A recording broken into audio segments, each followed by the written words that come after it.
Welcome back to Touring History, the show where we pretend to know what we're talking about while fumbling through the past. I'm Lane. And I'm Dave. We're your guides through the twisted highways of history, where we make wrong turns constantly. Ooh. Today is May 11th, Woo-hoo. 2025. And as always, we're looking back at all the significant things that happened on this day throughout history. It's like time travel, except we don't go anywhere and nothing happens. Yeah, like one of those machines that just keeps breaking down. That's right. Lane, May 11th is quite the resume. Birthdays, deaths, inventions, and catastrophes. This day has got it all. How about looking at some birthdays? Yeah, speaking of birthdays, May 11th saw the birth of Salvador Dalí in 1904. What a You know the guy? mustache. Yes, the mustache guy. It looks like he's picking up radio signals from Mars. Yeah, that mustache wasn't just for show. It actually contained a small civilization of tiny people who painted all his works. Little known fact, Lane. I mean that's a Salvador Dalí painting right there. That image is There, painted right. in my Melting mind. all over myself.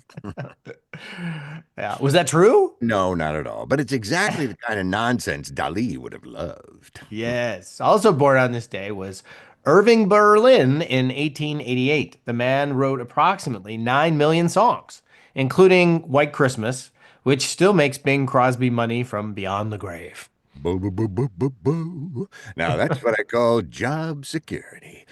Berlin lived to be 101 years old, probably just to collect more royalty checks. Did they name the city after him, Dave? Yes, they did. And West and East Berlin as well. Oh, those were his brothers Yep, yeah, yeah. And his or cousin. his Yeah. two sons, East and West. Oh, yeah. Yes, we should also mention Corey Monteith, born in 1982, star of Glee, who left us far too soon in Yes. 2013. I know. A talented young man indeed. So let's go to some ancient history, Dave. Yes, that's really old stuff, right? Yeah. What's the oldest thing that happened on May 11th that we know about? Dirt? Well, no. In 868, yes, that's 1, 2, 3, 1,200 years ago, the Diamond Sutra was printed in China. I have no idea what that is. It's considered the first known printed book. Huh. You know what I find funny about that? What? It took us over 1,000 years to go from printing books to complaining that no one reads anymore. That's right. I've got about five of them on my bedside table. But they're perfect, paperweights, right? Hey, Yes, listen, we absolutely. invented this revolutionary technology to share knowledge across generations. Well, cool. I'll use it to look at pictures of cats. That's right. Speaking of revolutionary, on this day in 1949, Israel was admitted to the United Nations. This was just 1 year after its founding as a state. Yeah, I'm not touching that one with a 10-foot pole. Let's move on, shall we? Good call. Yeah. In 1995, more than 170 countries agreed to extend the Nuclear Non-Proliferation Treaty. Ah, yes, the treaty where nations basically said, we promise not to blow up the entire planet indefinitely. It's like when I tell my doctor I'm cutting back on donuts indefinitely. Oh, no, no, no. How's that working out? I had three this morning, but back to history. I knew it. On May 11th, 1997, IBM's chess-playing computer Deep Blue defeated world champion Garry Kasparov, clinching their six-game match. Ah, I see. That was a dark day for humanity and Gary. The beginning of the end. Now my toaster judges me when I burn the bread. AI, baby. Ooh, not When you another loaf you've gone through. stop loafing around. 1 year later, on May 11th, 1998, India conducted nuclear tests in Pokhran, known as Operation Shakti, shocking the world. Operation Shakti. We're gonna Shakti the world. Yeah. You know what they say. Nothing spices up international diplomacy like a surprise nuke test. Ho, ho. What's that cloud over there? It looks kind of like, oh dear. That's a mushroom cloud. Uh-huh. It's like showing up to a dinner party with a hand grenade instead of a bottle of wine, which is what I always bring anyway, That's because, right. Yeah. someone's going to bring up politics and I'm going to end that conversation real quick. Well, you're so smart. I usually bring something for the punch bowl. And listen, I hope you don't mind. I brought dessert and potential annihilation. On a lighter note, in 1955, Ray Kroc signed his first franchise agreement with McDonald's, Wow. unknowingly creating a future where I would eventually eat 50 chicken nuggets on a dare. Whoa. Did you win? If by win you mean didn't die, then yes, absolutely. Wow. Crock. Is that where that term you're full of crock? What a crock. What a crock. That's it. What a crock. That is where it came from. Most I people use I it. knew it. Good old Ray was good for something besides 90 billion served. In 2006, Apple launched their iconic Get a Mac ad campaign. You know, the one with the cool, casual Mac guy and the stuffy PC nerd. I always felt bad for the PC guy. He was Yeah, just me trying too. his best with outdated hardware, like me at the gym. Yeah.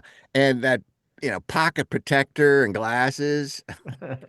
All right, folks, it's time for a quick break. When we return, we'll dig into some truly dark May 11th moments, including a Prime Minister assassination and Andrew Lloyd Webber's cats. Oh Meow. One of no. those. Yes, cats. The never-ending story. One of those is definitely more traumatic than the other. Yes, please stay with us, even though we're going to talk about cats. That's right. Folks, have you heard about the Ball Mason Jar Facebook group? No. It's where over 100,000 people gather to share delicious recipes and food ideas. Wow, I'm impressed. You know, Lane, I joined that group last month, and my family hasn't eaten store-bought pickles since. It's the original time travel machine. That's right. The Ball Mason Jar lets you drop in some ingredients from gardens of the past, add seasoning, time, and patience, and be rewarded in the future with food the whole family will enjoy. Wow, sounds delicious just thinking about it. And the best part? You're not paying those crazy costs to supermarkets and giant food processing companies. As my grandmother used to say, why don't you buy it when you can jar it? She sounds wise. Yes. How's she doing, Dave? Well, her teeth are gone, but just last week, I made spicy pickled carrots from a recipe I found in their group. Oh, nice. Yeah. The Ball Mason Jar Facebook group. Preserving more than food, they're preserving tradition. Join today. Yeah, join today and tomorrow. And we're back with Back. more May 11th history. Before the break, we teased something about a prime minister assassination. Ah, that's right, Lane. On May 11th, 1812, I think there was a war going on. Prime Minister from Great Britain, Spencer Perceval, was assassinated in the House of Commons. He's the only prime minister in Britain to be murdered while in office. You know, for a country with such proper manners, that's surprisingly restrained. I'm sorry. I'm going to have to kill you. The assassin was a merchant named John Bellingham, who had a grudge, no kidding, against the government. After shooting Percival, he just sat down and waited to be arrested. So British. Like he'd finished his business for the day. Well, I've murdered the prime minister. Might as well have a seat and wait for the consequences. Perhaps they'll bring tea. Yes, and maybe some crumpets. In 1981, Andrew Lloyd Webber's musical Cats premiered in London. Meow. Ah, yes, the musical where adults dress up as cats and sing about being cats. It ran for 21 years in London. That's longer than most actual cats live. Wow. I'm waiting for the musical where cats dress up as adults. I saw Cats once. I still wake up in a cold sweat remembering those actors crawling through the audience. Oh my God! Run!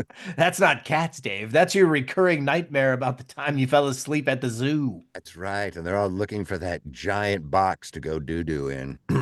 You might be right, Lane. On May 11th, 1973, all charges were dropped in the Pentagon Papers case. This was a big moment for press freedom. For those who don't know, the Pentagon Papers were a secret Department of Defense study about U.S. involvement in Vietnam, which the New York Times published. The government tried to stop it, but the Supreme Court said, nah, First Amendment, baby. Yeah, I believe those were Justice Berger's exact words. Sounds like it, right? Yeah, totally. We had a Supreme Court justice named Berger. That's right. So And another one named Fries.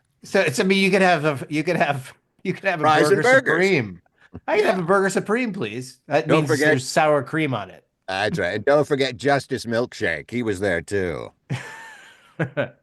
On this day in 1987, preparations for Reagan's famous Tear Down This Wall speech were leaked to the press. The speech itself wasn't delivered until June, but the controversy started now. Mr. Gorbachev, tear down this wall. And where am I again? Oh, yes, okay. Reagan's advisors kept trying to get him to remove the tear down this wall line, thinking it was too provocative. Ha!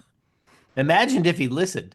Mr. Gorbachev, please consider the possibility of, at your convenience, perhaps removing this barrier if it's not too much trouble. Yeah, nah, it doesn't have the same ring to it. Nah, he wouldn't have done it. No. I'm And being that wasn't a very good accurate. Reagan. That was like a Reagan mixed with a Nixon or something. I don't know.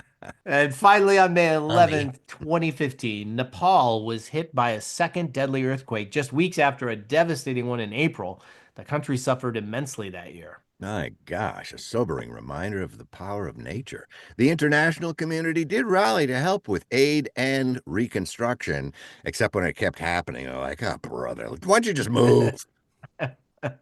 And that brings us to today, May 11th, 2025, and everything that we could dig up on it for now.